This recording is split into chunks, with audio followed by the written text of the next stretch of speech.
So you can be a millionaire today and you be broke tomorrow and none of those bills moved out your pocket. That's also why, like you see, the gross national product never matches the stock market. It never, because it's not the product, it's you. But they keep you diverted. Do you understand? So you're looking at stock going up and down, and what they're doing is really measuring energy flow from you. So the gross national product, or actual objects of manufacture that the common people think makes up those numbers, is really the mathematical electrical output of you making up those numbers. Because you don't have any money. You're not allowed to have any money.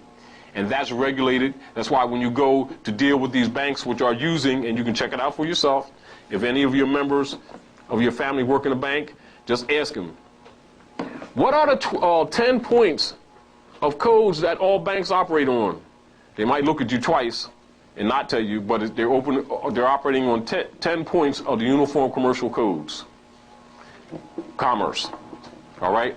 And so when you come in there, you and your account together are dealt with as an instrument of commerce, not the instrument that you pass. Do you understand? Which is also why, as soon as you move a certain amount of notes, pardon me, in those institutions, that they will report you immediately to the IRS.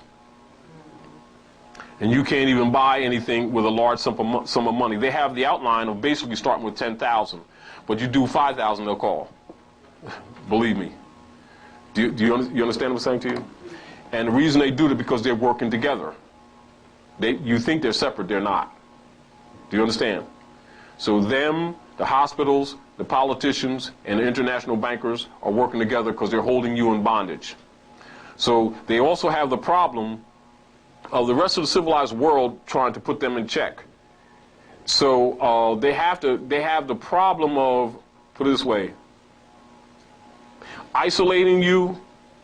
At the same time, they have to be an octopus with their arms and everybody else's thing. So it's a contradiction, and this is a problem that they're having. So one of the things that they plan to do to deal with the emergency that's almost sure to come is to kill us off in large numbers. And so they're suspecting that most of us won't wake up in time to put this in check. They also have it set up whereas most of us, if we travel outside the country or we deal with other persons, it's usually on a trip. You know, on a vacation type trip or some kind of a junket that you pay a traveling agency and then you go out, but you don't really deal with the people. And so most of the Asiatics here deal with the other people around the world only on that level. And also others are told not to talk to you, even when they come here from the islands and other places. They can deal with you economically, but they generally don't live in the same communities with you, and they won't talk to you on international law principles or they'll be deported. Because they all know that you're Moors and they all know that you're home. And they all know that that constitution that runs this government came from you. But they also know that you think it came from the European. And they also know that you think that Jesus was a European. And they also think that you think that that constitution regulates him and you're outside of it. And that you're waiting for a program for somebody to give you some rights temporarily so you can vote and do other things and stuff like that. Well, all that's fiction. The real deal is the United States Republic has been overthrown without firing a gun. And it was done by the very same people that you see running government. That's right. And their instrument to make sure that they get the revenues from you, the energies from you, is the major instrument is that license. This is why you see the politicians, whenever somebody brings up the issue or the argument of a national identity card, they don't go there. Or they'll mention it and dismiss it. Do you know the obvious reason why? Yes, the obvious reason why, because if they start dealing with that, it cannot be an instrument that expires. For one, because it's obvious that it has nothing to do with commerce. It has to do with the natural people. So therefore, they'd have to list everyone on that nationality card, their natal bloodline, your pedigree. So if you're Moroccan, real Al-Moroccans, so the real Al-Moroccans, Americans, would have to be identified. Yes, this is Al-Moroccan. Yeah, we're Al-Moroccans. that means descendants of Moroccans, and they corrupt it by saying Americans. But that's us. They're not our Moroccans. They're Europeans.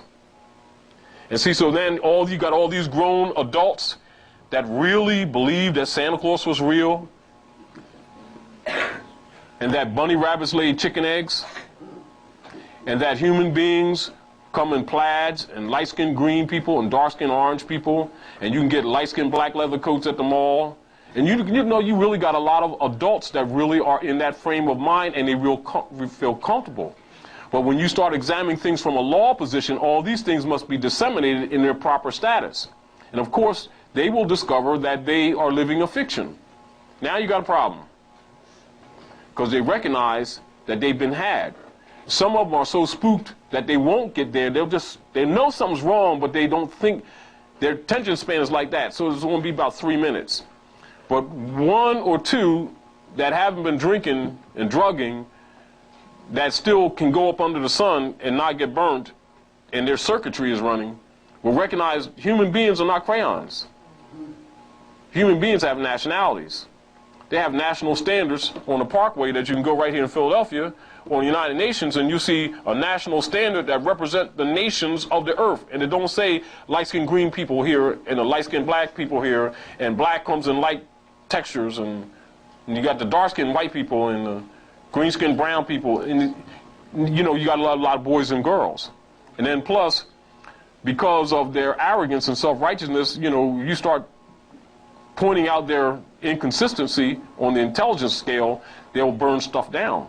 So they really have a problem here that they've created, a Frankenstein, and now become a burden on society, because now the nigger, which is an artifice, is no longer viable to be employed in the industrial world, because it's changing to a technological world.